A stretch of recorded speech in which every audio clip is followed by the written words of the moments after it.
welcome to our live chat for the third Sunday of every month.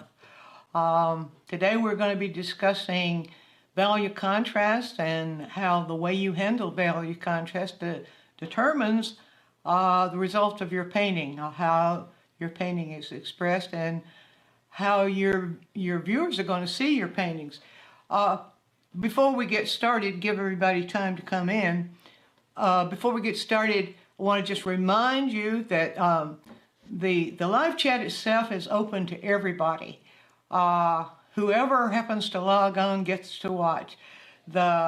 Only the members, the Studio Insider members, can ask questions, and so Studio Insider members also get every month a free video lesson and other little perks too. So if you would like, if you're not a Studio Insider member and you'd like to join, we'd be happy to have you with us.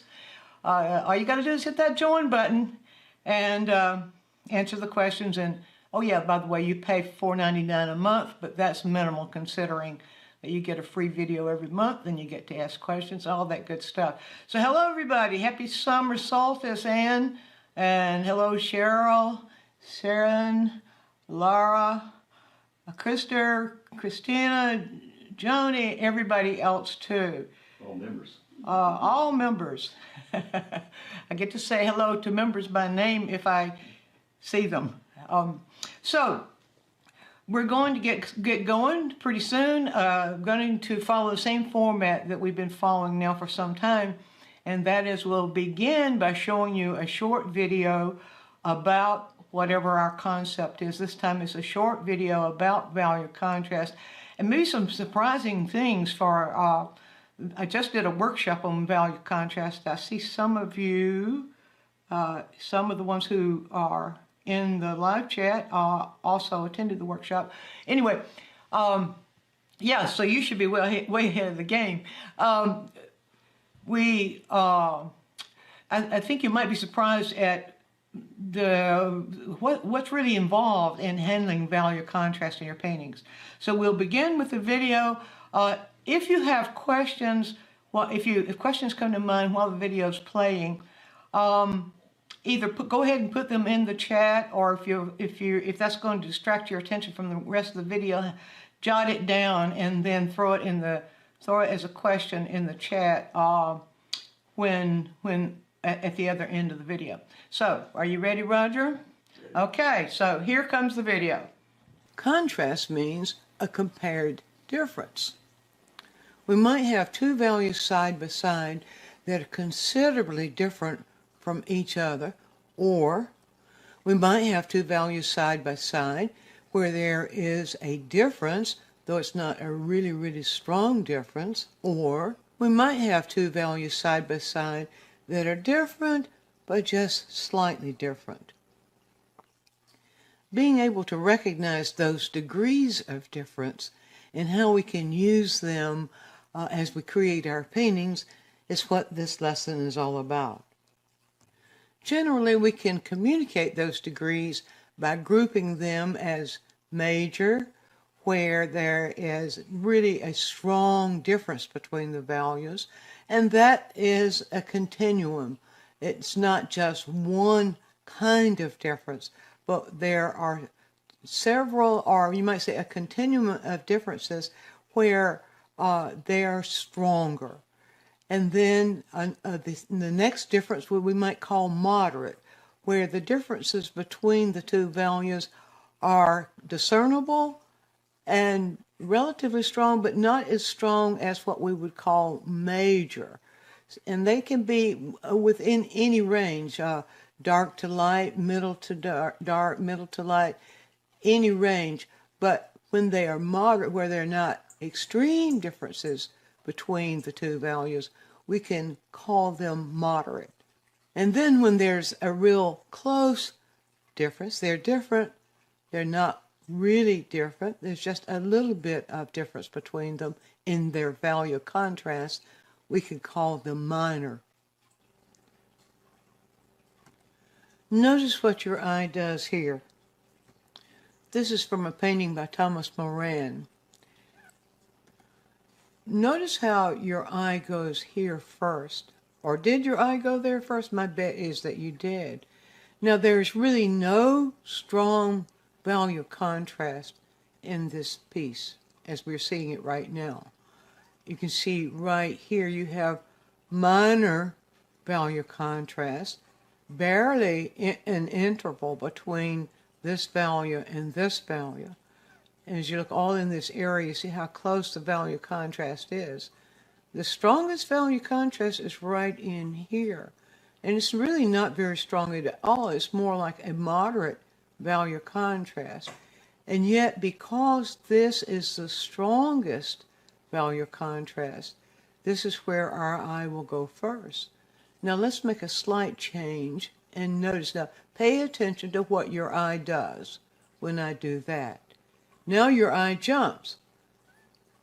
Why did your eye jump? Because the value contrast is greater. Now you might say, well, the color changed. True, the color did change, but you would notice it if it were black and white. The color does make a difference, but what we're studying is how the value contrast influences the color. Without the value contrast, or without the differences in contrast, you don't see those differences in color so much. The value contrast and the color work together. So it's the value contrast we want to focus on. But you notice here now, in this area, we get more intervals, a stronger, more like a couple of intervals between this value and this value, more like a moderate to minor, you might say, value contrast right in here. And it's almost the same value contrast as this. This and this are almost competing for attention. Not quite, because there's more of this than there is of this. But as your eye moves through it, let's look at the difference now between what your eye is doing between this and this. Between this and this. Simply because we changed the value contrast. Now let's change the value contrast again. Now, look what your eye does. Your eye jumps in a totally different direction, because more contrast has gone in this area right in here, in this area right down here. This has become a little more contrasty, and in this area right back here. So now we get stronger contrast between here and here, and we're not noticing this right in here quite so much. We've got contrast here. We've got this about the same degree of contrast here as we have here, as we have here. And so now our eye is moving more like this. Now that's what value contrast will do. The greater the contrast, the stronger the eye is drawn to it. And when several contrasts are placed, or when value contrasts are placed in several places over a painting, then the eye is moving from one to the other. And the degree with which the eye is moving, or the speed or interest, you might say, with which the eye is moving, is determined by how much contrast is there and how many things are being contrasted. Now let's change that contrast again. Now we have something totally different. In fact, what we have now is a Moran's actual painting. And you can see now we have a strong value contrast. We have a dark, really strong dark here against this light here. This is more like a major value contrast, as is this, even though we have this gradation between them. We have a stronger value contrast here, even much stronger back in here and here.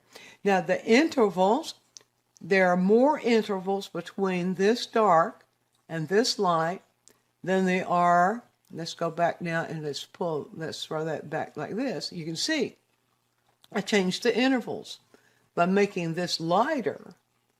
Then we have not so many value intervals between one value and another. So now your eye is going back to be more interested in these areas.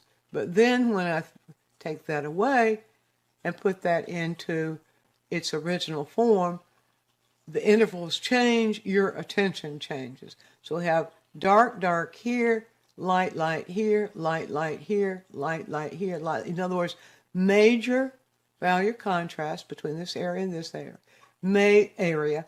Major between here and here, between here and here. Moderate, more moderate between, say, these areas right in here. We have, if we go back into the sky, we'll see moderate to minor. We have, and so our eye is not as interested in the sky because the clouds are in value relationship. The clouds are closer into more minor. This is minor contrast right here. This is more moderate value contrast right here, where there are more intervals between the darkest dark and the lightest light within that particular area.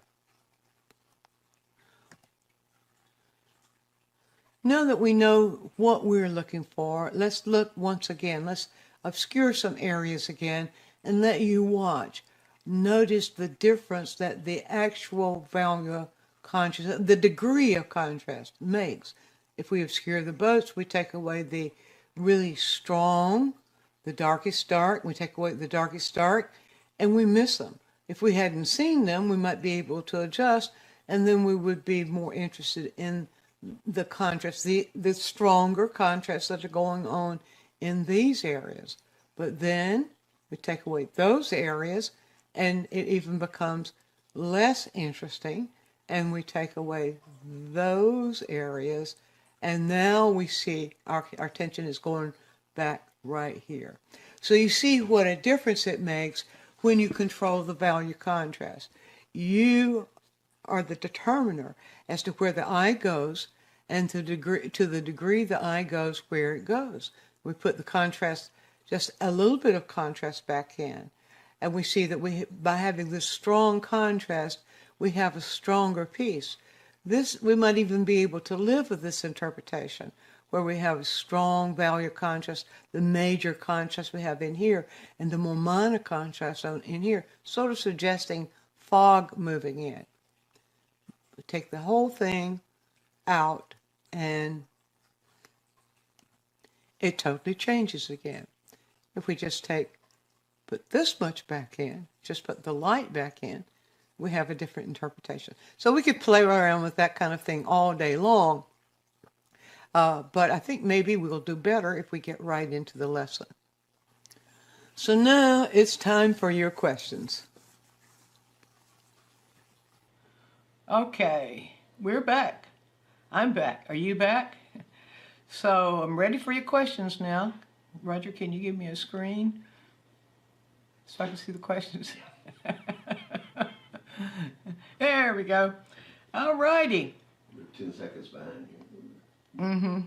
So, okay, Cheryl says, can you please address how to achieve a high contrast in moderate shadow conditions, such as bird feathers that are bright, black and white, but not wanting the eye to go there?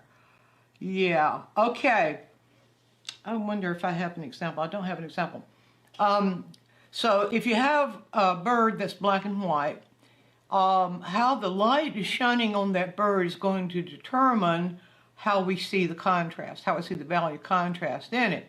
So just because a bird's black and white doesn't necessarily mean that we're going to see a high contrast between the blacks and the whites. Now, if the light is shining on the bird in such a way that we do see the blacks and whites, that pretty much is going to pull the eye to it, unless, I mean, that is when you describe it. If the light is shining on the bird in such a way that the shadows are in places on the bird and its surroundings in ways other than shadows being on the transition between the whites and the blacks. Pardon me. Now, that's going to show, in order to show that contrast, one thing to take into consideration, when the light's shining on the black of the bird, it won't be black. Now, I wish I had some way to illustrate that to you here, but you can find some way to illustrate it to yourself. One way you can illustrate it to yourself is to get something that's, say, a black shirt, for example. put on a black shirt or hang a black shirt on a light wall, on a white wall, and shine a light directly on the black shirt. Now what you will see is where the light's hitting that black, it's no longer black. Where the light's hitting it the strongest, it's going to turn very light. It's going to fall about a value 5, depending on the reflectivity of the fabric in the shirt, the light's going to change. James Gurney has a beautiful example of that in his book, Light and Color. I think it's on page 48, but I can't be real sure, where he shows how light shining on something that's black changes the value of it. And so when the light's shining really strongly on the bird that's black and white, the light's going to change that black to a different value, to a gray. So ideally, in order to paint that black and white bird, if you want high contrast or major contrast or strong contrast within the bird, it's got to be sitting so that the portion of the bird where the white and the black are together meet are neither in shadow or in strong light. So we've always got to take that light, what the light is doing, into consideration. So if you don't want the eye to go there, and that was the question, if you don't want the eye to go there, then your bird needs to be lit in such a way that the emphasis is not on the contrast of the bird. Now, ideally, I would have a picture of a black and white bird here, and I can show you what I'm talking about. Or ideally, I'd have a black and white bird right here with the light shining on it, and could show you exactly what I'm talking about. But always keep in mind that the strength of the light and how the light is shining on anything is going to change its value. The inherent, or you might say local value of anything is not indicative of the value that you will paint it. So now let me see. I hope I'm going to stop there on that one, go on to other questions, hoping I made that made that clear. If I didn't, ask me another question, Cheryl. Lord, I see a bunch of questions coming up. I'll catch you one at a time. Just be patient. Sarah, is value contrast specified to note it's not? Is value contrast specified to note it's not contrast? I don't really know. I don't understand the question. Sharon, could you ask that in a different way so I can understand it? Is value contrast? Is value contrast specified to note it's not, question mark, contrast? Different than contrast? Huh? Is it different than contrast? Difference in contrast? Yeah, value contrast as opposed to contrast, the regular contrast. Oh, is there, That might be it. is that it? Maybe. Well, value contrast is just one kind of contrast. We can get contrast in all the visual elements. So, but I'm not quite sure if that's what you... Can you ask that in another way so that maybe I could better understand it? Your IQ might not be at its top today. Okay, Linda, please discuss the use of squinting at the subject to simplify values. Yes. When we squint, we shut down... We shut out some of the value, some of the light rays sort of off. So when we squint, what we do is we throw out the details so that we can better compare where the degrees of value. So if you'll notice that when you squint, you can't see sharp edges.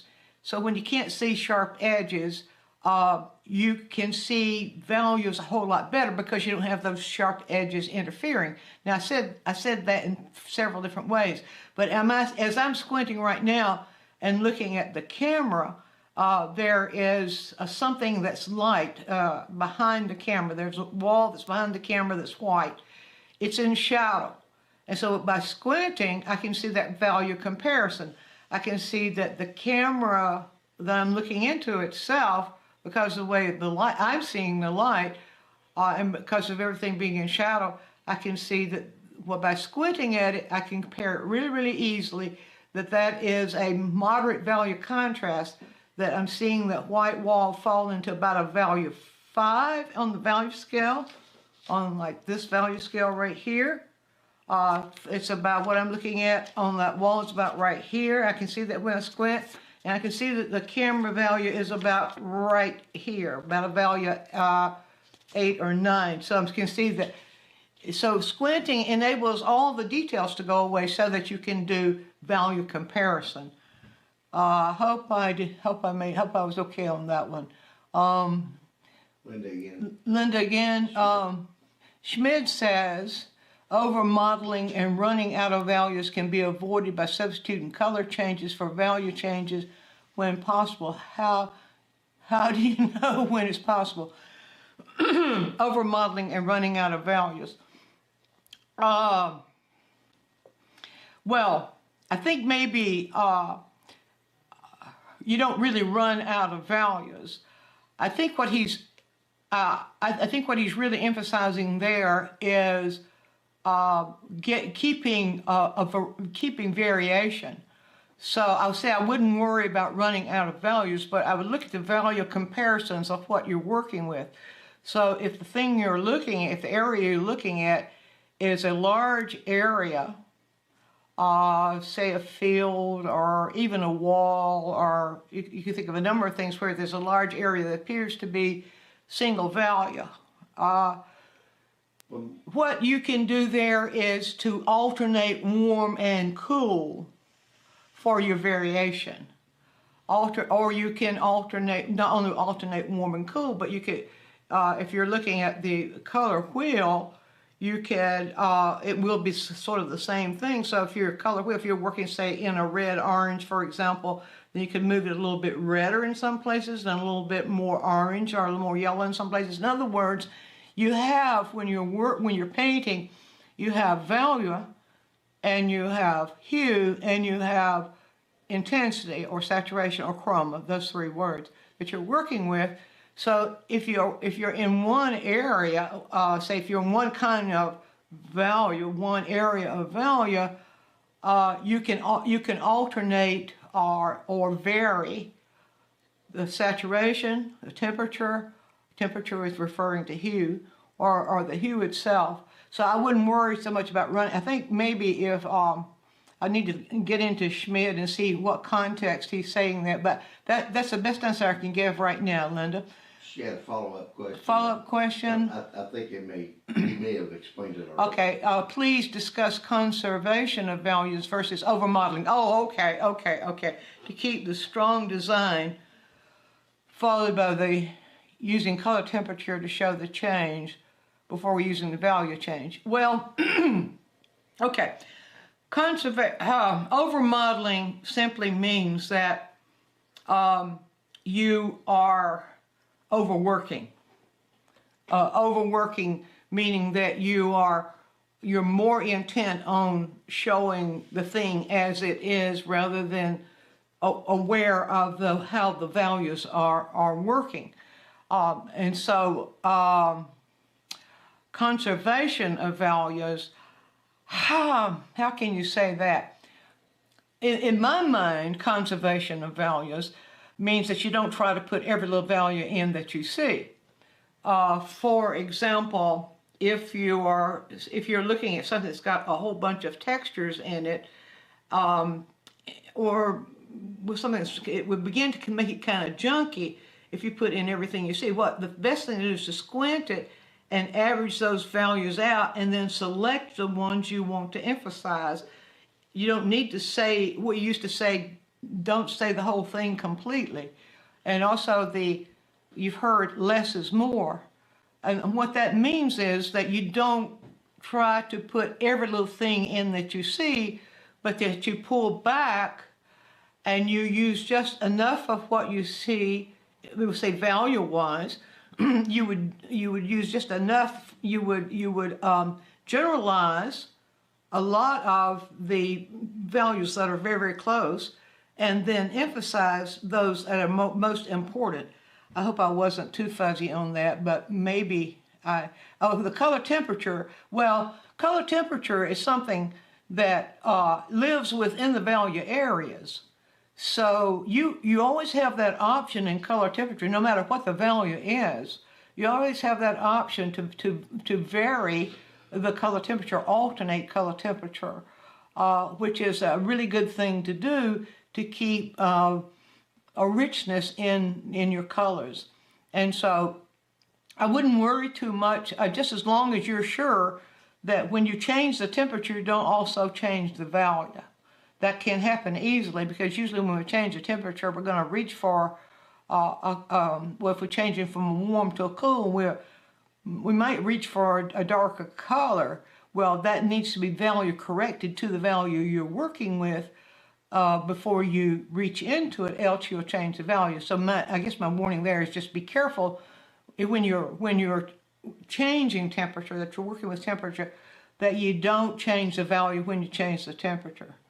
Laura, would you please discuss when in the painting process value contrast occurs? I'm thinking it slowly develops.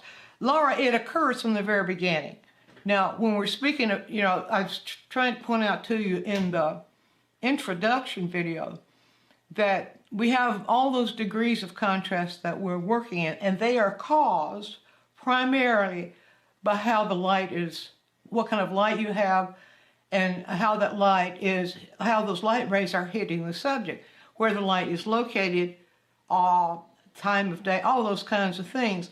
Is it a direct light? You're going to have much stronger contrast in direct light than you're going to have in diffuse light. Overcast days, you don't have anything like the value contrast that you have when the light is a direct light. Now, from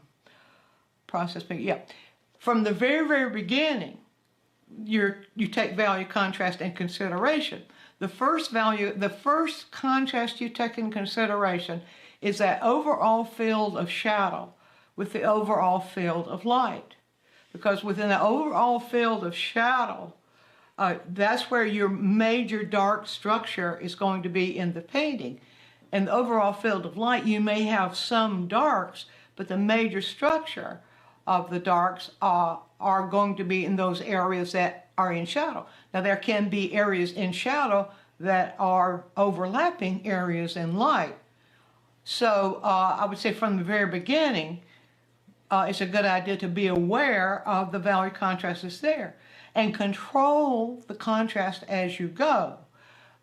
Where you see minor contrast, keep it minor. Where you see moderate contrast, keep it moderate. Where you see major contrast, hold back just a little bit and wait till towards the end of the painting before you put in really strong determinative value contrast. And those contrasts that you put in towards the end of the painting are going to be the ones that guide the eye, going to be the ones that pull the eye in. So I wouldn't make I don't think it's a good idea to make really firm decisions about the value contrast. Well, you certainly need to make those firm decisions about light and shadow, how the whole thing falls in light and in shadow. But I think that the value contrast has always, a kind of contrast, has always got to be in consideration throughout the entire painting. Laura had a part two. Part two of Laura? You might have already discussed it. Develops throughout, is adjusted. I see. I'm thinking it slowly develops. Yeah, I'm sorry. I didn't see that second part of that question. You're right. It slowly develops, and you adjust it towards the end of the process. And that's where you make those final decisions at the end of the process. No matter what the subject is, your major consideration is where have you placed that emphasis, and where have you, remember the guiding the eye lessons that we had, where you subdue certain areas, and those are the areas that are mostly in minor contrast, and in some cases moderate to minor. Pointed that out in the video, the introduction video. You develop it, and then you put that final contrast towards the end. Okay, Sarah, and again, is there a contrast that's not value contrast? Yes. Well, Roger said that's what you meant, Sarah. Okay, good. Yes. Yes, there are all the visual elements have contrast. Just think about it. We have size contrast, small against large. You have shape contrast, organic against geometric shapes, or round against square, and that sort of thing. You have directional contrast, horizontal against vertical, diagonal against counter-diagonal. You have texture contrast, busy against smooth, that sort of thing. You have line contrast, thick against thin. I'm trying to think of all the visual elements. I'm trying to pull them off the top of my head. But every single visual element has ability to be contrasted. If you think about that, it's not that contrast is something you do that is a result, and what happens on the canvas or your paper is the result of what you did. So the contrast is not there. It's not something that you're trying to achieve, but it's something that you do. You contrast in order to create contrast. Now, I hope that wasn't too confusing, but I always like to think of these principles as verbs, not nouns. So you think of contrast as, first it's a verb in order to be a noun. In order to function visually the way you want it to function, it's got to be a verb. So give that some thought. Okay. Elaine, can you give tips for using a red or blue filter? Green. Sorry, I can't read. Red or green filter to determine values. I bought a set but haven't used them as much. They do help, the red filter especially, but it reduces the lightness of the value. Now it will help. What the red filter does, it just takes out, it takes out color. When you look through any filter, it alters the color. So the red filter takes out color and makes things appear in values, pretty much. But you have to be careful. You don't get a true comparison, especially if it's a dark red filter. And I've seen these filters come in various lightnesses and darknesses. It's better to have, if you're going to use a red filter, it's better to have one that's not really dark, one that is red but thin enough or transparent enough so that it doesn't make everything go dark. But you're able to compare your values, but just remember, usually when you're looking through that red filter, it's going to make those lights feel a lot lighter than they really are. So it is helpful, but I would say it's better to use it as a crutch in the beginning, but then let it teach you how to look for values and don't depend upon it. That's my advice. I'm not saying it's gospel, but I'm just saying it's my advice. Okay, who's next? Where? Cheryl says thank you, and then Linda had about edge contrast. Oh, I see down there. Yeah. Hard versus soft. Edge contrast, hard versus soft. Oh, yes, that's another kind of contrast. Thanks, Linda. Thank you. Yes, you've been reading Richard Schmidt, haven't you? Yeah, edge contrast. That's another contrast. Yeah, hard. Well, there's Marco Bucci. If you haven't discovered Marco Bucci on YouTube, you need to discover him because he has a wonderful understanding of color, but he's primarily a digital painter, which is really good too, because that shows you what can be done with digital painting, but the principles are the same no matter. But anyway, he uses the terms hard, firm, soft, and lost for edges for contrast. And I think that's not a bad thing, because the really hard edges will also be evident where there is the strongest or the most major value contrast. So, say if you have a really sharp edge that's light over here, a really sharp edge that's black over here, that's a really sharp edge. But then if that white edge is more of a moderate value, more of a middle value, the edge doesn't feel as sharp, and he will call that firm rather than sharp, just making the distinction between the two words. And of course the soft edge we all know about. That's the edge is slightly fuzzy, soft. And of course the lost edge is no edge at all. That's gradation, which we'll be addressing next time. So, okay, good, Linda, thank you. Linda, how about working in grayscale only to really get this? Yeah, I think so. If you use something like this, and you see I don't know if you can see what I've got here. I have a grayscale. I need to put this up on the website for you, this particular one. I have several value scales on the website. And also, I tell you another good one that you probably already have. This one. This is it's called the Grayscale and Value Finder. This is available in all the art stores, I think. But here's what you can do that is very, very helpful. You can hold this, and you have to be sure when you're using these things, you've got to be sure that what you're looking at here is in the same light as what you're looking at through it. But you can hold it up like this, and as you can see the, let's get it up, well, let's get it sort of over the grassy. You can see that, let's put it over here. If I got it behind the grass, well, you can't really tell, can you? The problem here is there's a time lag. What I'm trying to get you to do is to look through those little holes into the background there. And you see how you see the variation of the value?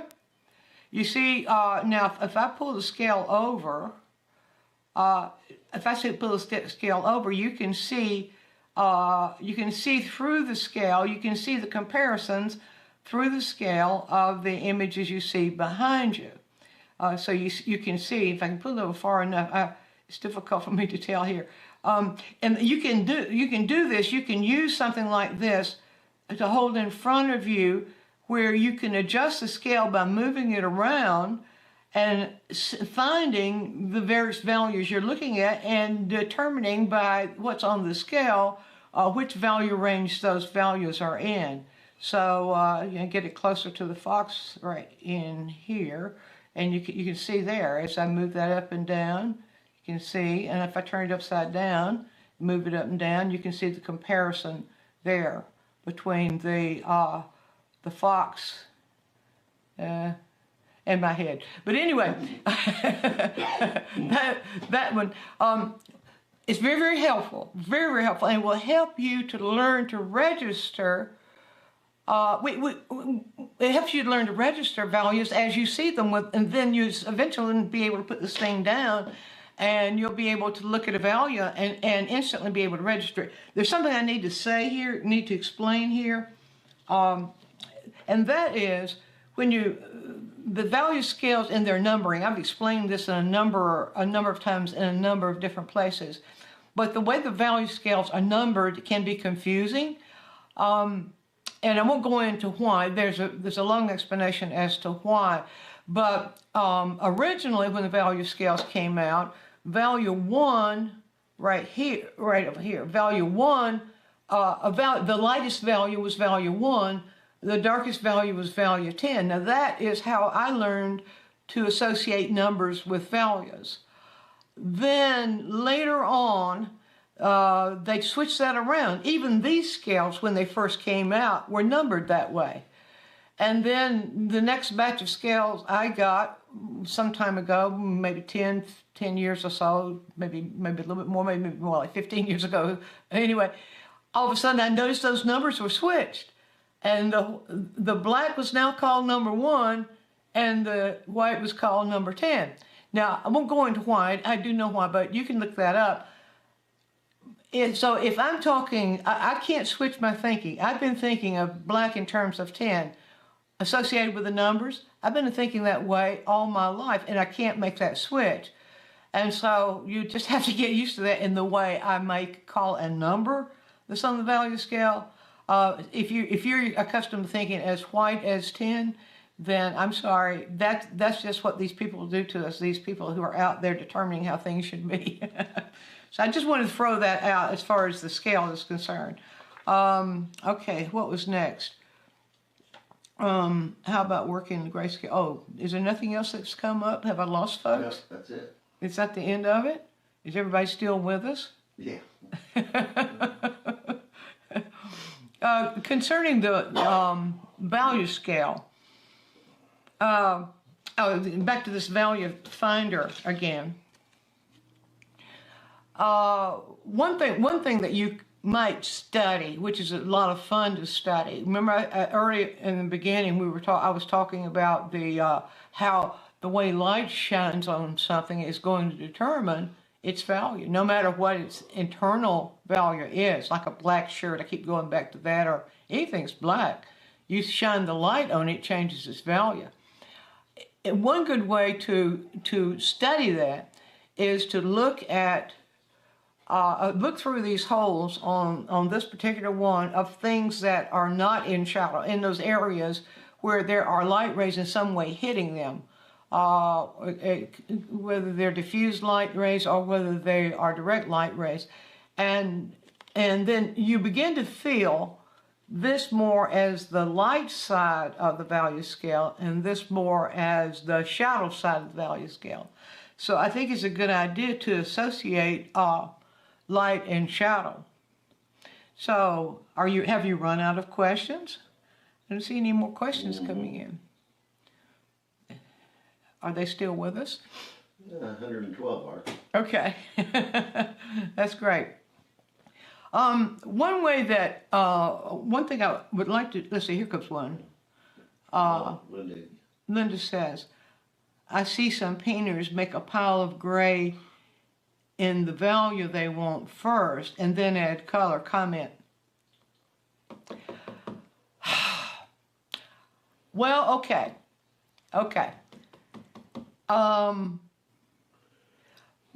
don't like that idea. Maybe that's the best way to say it. Because it just changing the value, just mixing your color by adding a different value of white or different values of gray to it changes the intensity of the color. You have better control over the intensity of the color if you don't do that. But if you rather to change the intensity of the color, depend upon the complementary side of the color wheel for changing the intensity of the color. So that's not a practice that I condone. And I've never seen a painting done that way that really had nice, brilliant color. Now, that is a tonalist approach to painting. And so if you're more interested in tonalism than you are in color or color relationship, oh, that might work okay, but it's not something I would recommend. So I'll just stop it. I'll just stop it there on that one. Hi, Alka. Okay. Well, while we were waiting for you to come up, okay, here comes another one. When mixing paint, I've heard to mix the value first, then worry about mixing the color. Is that right? Let me say it's right to a point. Let me say it in a different way. You need to decide. No. You determine the color. Determine what the color is going to be first, and then you adjust the value of the color. Otherwise, it's going to be difficult to find the color. So I'm thinking it's safer. In my experience, it's safer when you first look at something to determine the general hue that you're looking at. Determine that first, and then the value. For mixing, you should always, when you're mixing two colors together, you should always mix two colors of the same value. So if you have colors like yellow and, well, let me say that a little bit differently. If you have colors like cadmium yellow light, which is one of the lightest hues we have coming out of a tube, and let me see if I can think of a dark. Yeah, if you have a color like I'll just say one, sap green, which is a dark color coming out of the tube. And if you wanted to, you want to make that cadmium yellow light, you're in that cadmium yellow light range, but it's more yellow green. You want to add just a little bit of the sap green to it. If you want to change that color without changing the value, you need to value correct the sap green first. Now, sometimes when you're mixing like that, like if you want to change the color of sap green with a cadmium yellow light, you wouldn't need to do anything to cadmium yellow light because you add just a little bit into it, it's going to change it. But there's no way it's going to, there's no way when you add lots of cadmium yellow light into it, it's going to change the color and the value. So what I'm thinking about that is always be conscious when you're mixing color. Always be conscious of how one color you're mixing is affecting the value of the color you're mixing into it. let's see, Serendipity. serendipity. Oh, why didn't I see that first?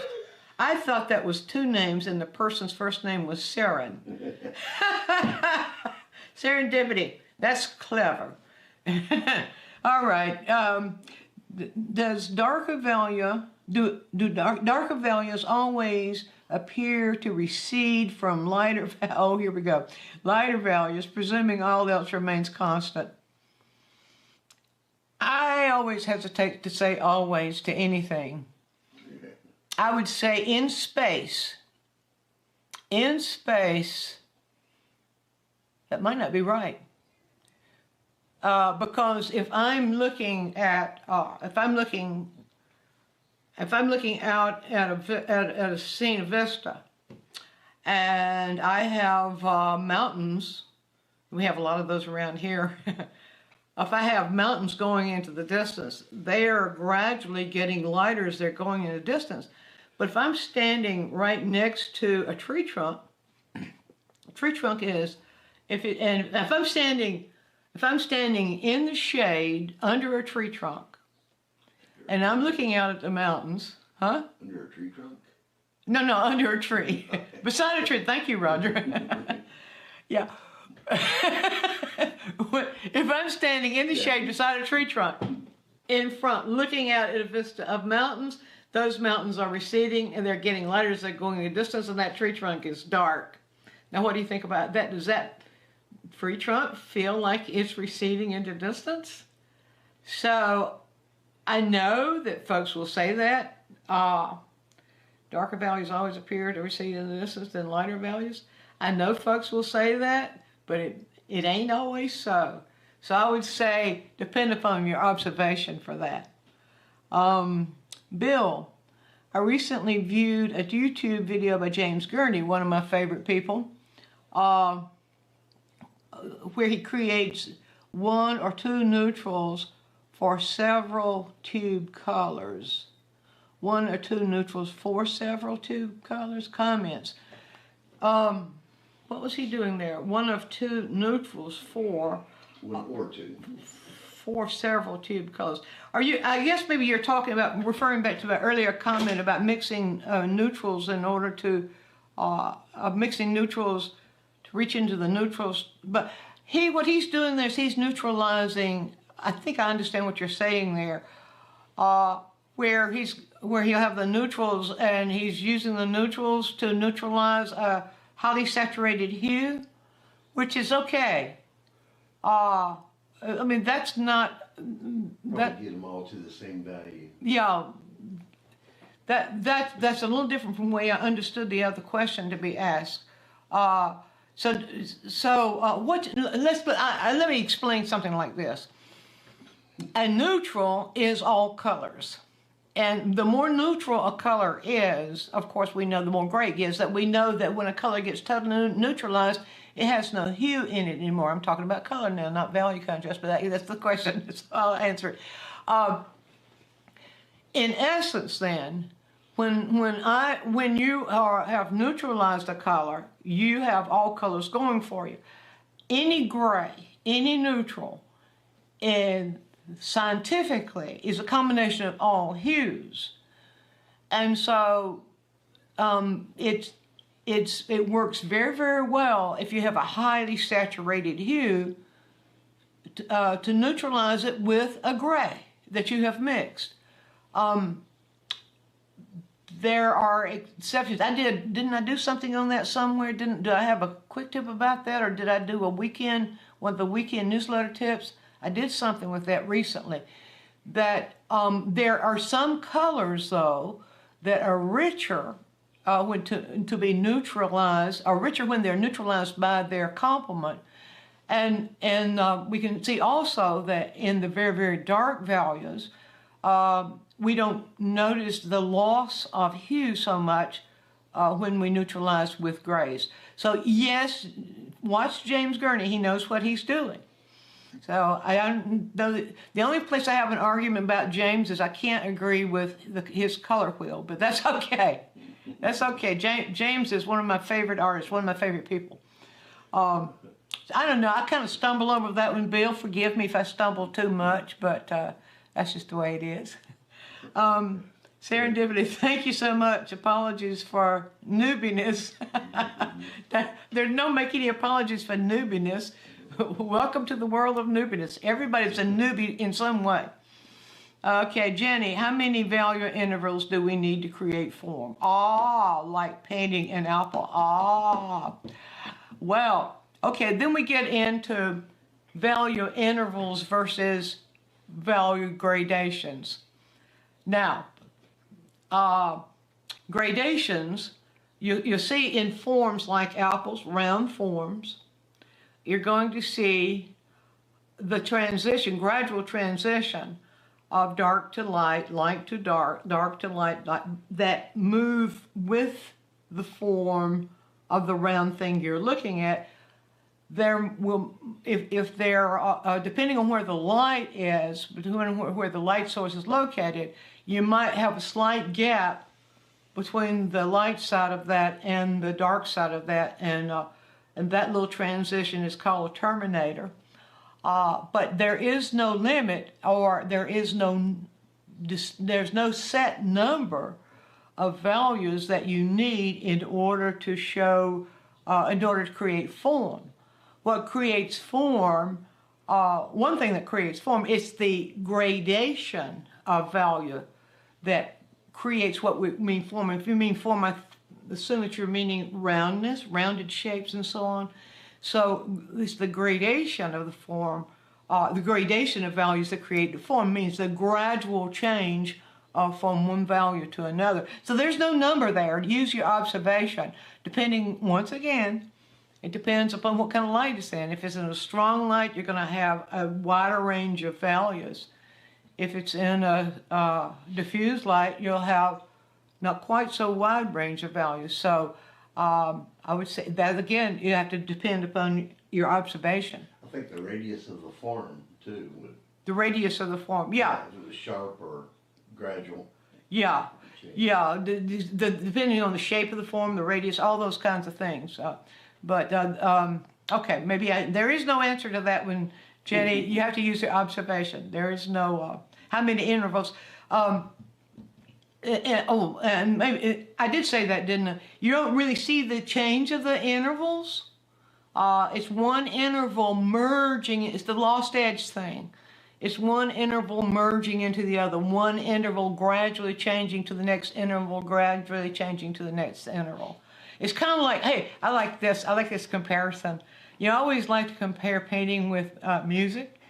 And when you can see value differences, like if you have foliage or anything and you can see one distinct value beside another, that's kind of like the piano keyboard, you know, where you have two notes together, there's an interval between each of those notes, and you can see that. But I like to compare that with the gradation, like if you're playing something like a violin, and you're able to take your finger on the violin, because violin does not have frets like a guitar does, and you're able to take your finger on the violin string and pull it down and hear that,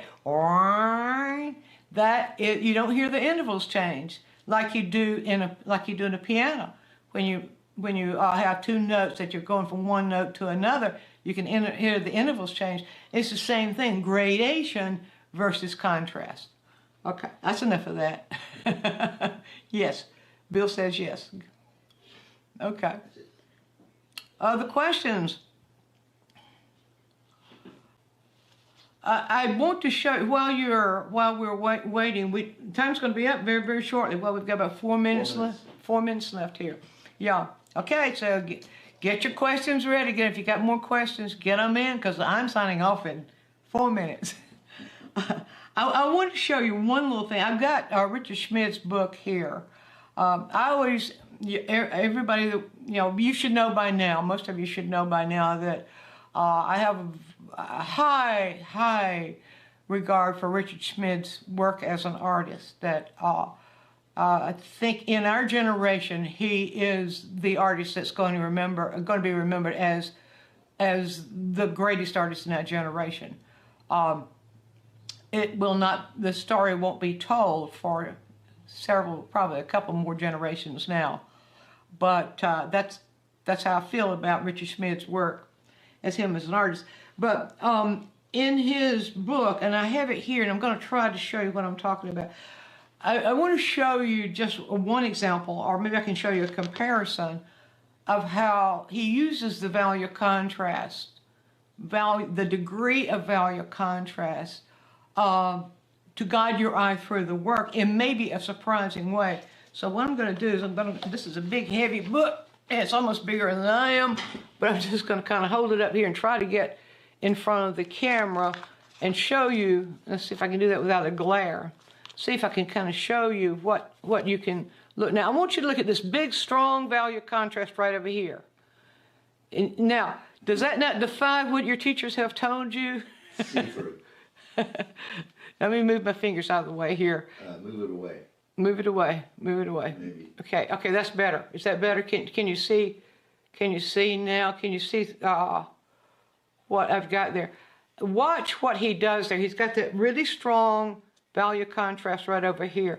And watch how he pulls your eye. He's got another value contrast here. We might call this one over here major. Watch, he's got moderate. These are moderate against the sky. These are, and they're minor against each other. These values right in here. Now, watch what he comes right in here and get a tiny little bit of major right in here, these two. That pulls your eye in here, and then we get here. This is more moderate against the sky there, and then he pulls you right on over here, pulls you uphill here. He's got enough in space of all this stuff going on here to balance this big strong. Now this may not be as strong in his original painting. The book may have it, the printing process may have made it a little bit stronger than it is. But look, all this in here is minor, huh? It's see-through. All the green is see-through. Oh, the green's showing through. I'm sorry, but they just have to do. Oh, I see. Green screen. The green screen show. Oh dear. Oh dear. Oh dear. That's just not working, is it? We have to show that as a slide. That is really unfortunate. Well, I'm going to close the book now. What you just saw was technology at work. I'm showing you something there, and I didn't realize it because I couldn't see. I could only see in the camera. And you're probably wondering, what the heck is going on? But what was happening there, we're using the green screen. That's the reason you can see this fox behind me. And that doesn't work. The sky showed up in the tree. The sky and the tree showed up. Right. But everything that was green in that painting was transparent. Well, that shows you technology. So you didn't really get to see. If you have Richard Schmidt's book, you know which painting I'm talking about. And of course, he's got that sort of usage of minor, major, and moderate value contrast throughout in all of his paintings. So you can watch out for that. But even in this slide behind me, I'm going over just a little bit. I just want to talk about that a little bit. Even in the slide behind me, what I want you to notice is those degrees of contrast. That let me get my finger up here. Which side is that? I have to wait for 30 seconds. So in the grass areas, am I backwards? Can you tell? You haven't come up yet. Haven't come up yet. We have a 30-second delay. There we go. In these areas, here I am, right here. Okay. Can you see there's major contrast between the back of the fox and that foxhole behind him. Major contrast between those grasses and that hole behind him. But I want you to look through those green grasses behind him, and I want you to look at those grasses that are inside that hole. You see the minor contrast there? Or it's minor to moderate. That's the effect of shadow. That shows you what happens in shadow, because the grasses in front are catching light, and they're showing that major contrast between the shadow areas behind it, and then the grasses that are inside the little foxhole behind there, those are in shadow. they would be catching just as much light if they were in front. In fact, you can see some of those dead grasses in front there, that they're catching just as much light. There is a prime example of how light affects, how the light source is going to affect the degree of value, and going to affect the light source shining on something that's in front of something that's in shadow behind it is going to show you the effect that what's in front of it is going to be much more highly contrasted with what's behind it than it would if the whole thing were in shadow. Okay, I'll take one more question if I see one coming. Thank you, Diane. This has been really helpful. Good, thank you. Joni, Like great foxes. chat. Diane, you look awesome. Little fox. I know, the fox ear's right behind me. Yeah, I know. That's great. Yeah, well, anyway, so Roger did that on purpose to me. You're welcome for the chat, all of you. Thank you for joining us. You just don't know how much we appreciate all of you being members, and it's really a lot of fun to work with you every third Sunday. And so that's it for now.